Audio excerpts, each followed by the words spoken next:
Yep. He and Adams face to face. No sign language. Yeah. Yeah, here we go. You're the best. It's a double upload day for us on this YouTube channel because earlier today we covered the Von Miller allegations, which there's been more developments to that story. I'll keep you guys updated on Twitter and my Instagram story. But if you happen to miss that, I highly recommend you guys check it out. I'll leave a link to that in the end screen. Now, before we get to the content, make sure you drop a like, subscribe, and turn on our notifications to help the channel grow. Now that we get all that out of the way, break!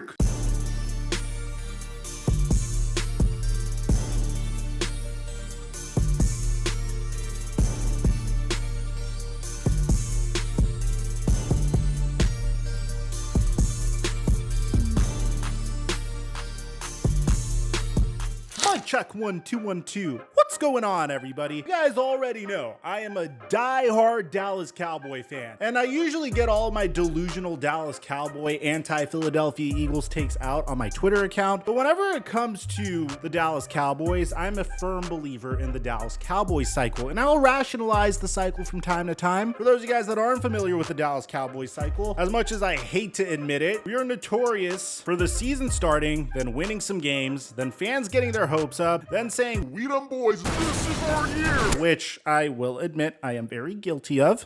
And then eventually choking in the playoffs, usually to the San Francisco 49ers in embarrassing fashion. I mean, Ezekiel Elliott's final snap as a Dallas Cowboy was this. The year before, we ran a quarterback draw that made no sense at all whatsoever. I mean, I'm a fan of this team, and I'm even laughing at my team. So whenever we start getting on a good win streak, and of course, you see Darren Bland doing incredible stuff, like coming up with 5 pick sixes this year in relief of Trevon Diggs, you start getting optimistic. You start feeling like this year could be our year. Then you remember that the Dallas Cowboys haven't really taken on fierce competition. Yeah, we came close to beating the Philadelphia Eagles, but so far we haven't beaten any team that is playoff worthy. We're just really good at beating the living crap out of crappy teams, and this is coming from a Dallas Cowboy fan. This next stretch of games for the Dallas Cowboys is very, very important. Starting with the Seattle Seahawks on Thursday Night Football, then facing off against the Philadelphia Eagles, then the Buffalo Bills, then essentially they have to play the Spider-Man meme version of themselves in the Miami Dolphins, who also have struggled to beat really good teams but look absolutely electric when they beat terrible teams, before finishing off at Detroit and Washington. So with all that being said, going into this game, things were trending upward for the Dallas Cowboys. Darren Bland won Defensive Player of the Month. Dak Prescott won Offensive Player of the Month. And to the Cowboys' credit, the offense hit the ground running immediately. The Cowboys would kick a field goal in the red zone, which would give the ball back to the Seattle Seahawks, and this would become a huge storyline in this game. I'm personally really bummed out because I had this beautiful piece on Darren Bland that I made for you guys. A piece that I was going to release on Saturday morning, a piece that already seems to be a little outdated. You see, DK Metcalf said something in the beginning of the night that was definitely worth pointing out when he said this. Pretty wild to see a quarter with 5.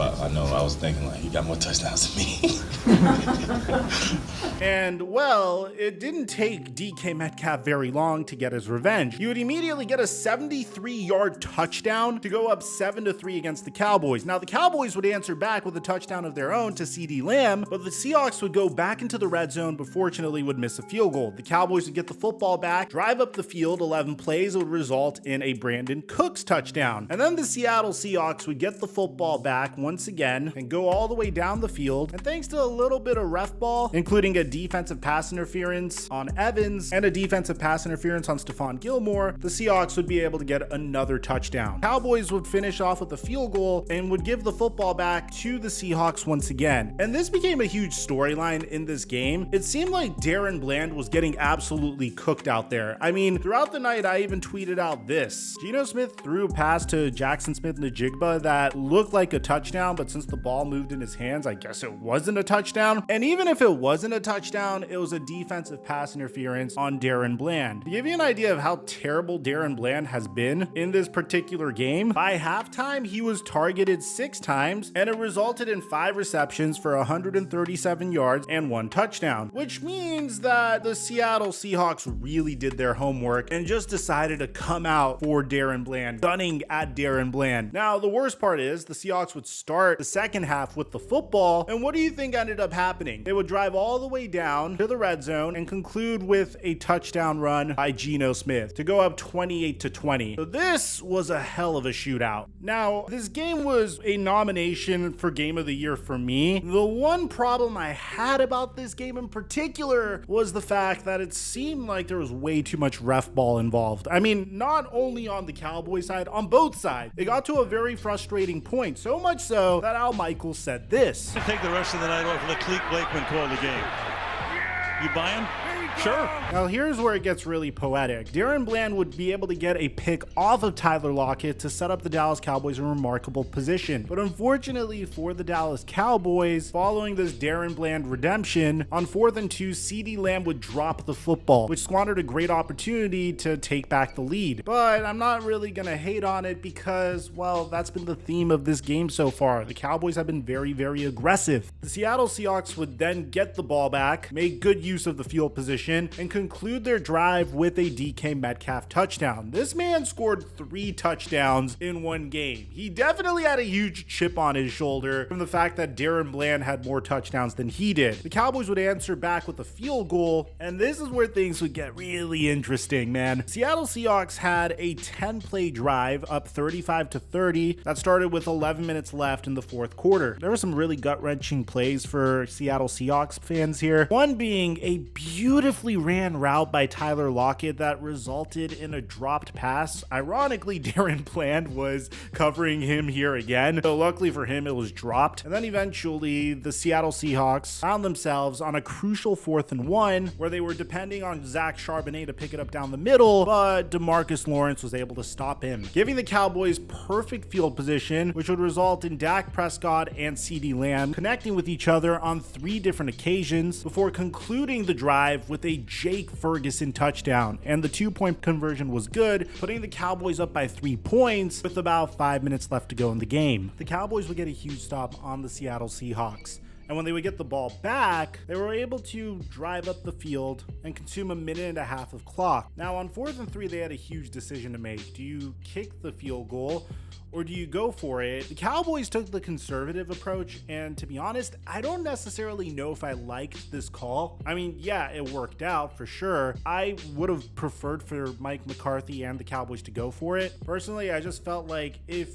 you do miss, you put the Seattle Seahawks in terrible field position with a minute left to go in the game, down by 3 points. You might even entice them to have to settle for a further field goal if they really get desperate. And the worst case scenario is overtime. But I guess in this case, Mike McCarthy really trusted his defense and opted to force the Seattle Seahawks to score a touchdown in order to win the game. And the Cowboys would be able to stop the Seattle Seahawks one more time, forcing them to go 5 and out to end the game. So how do I feel about this game? Well, on one hand, I do consider the Seattle Seahawks to probably be one of the better teams that we've beaten this year. I know this is going to sound a little pathetic, but I'd go as far as to say that the Seattle Seahawks are the best team that we've beaten this year.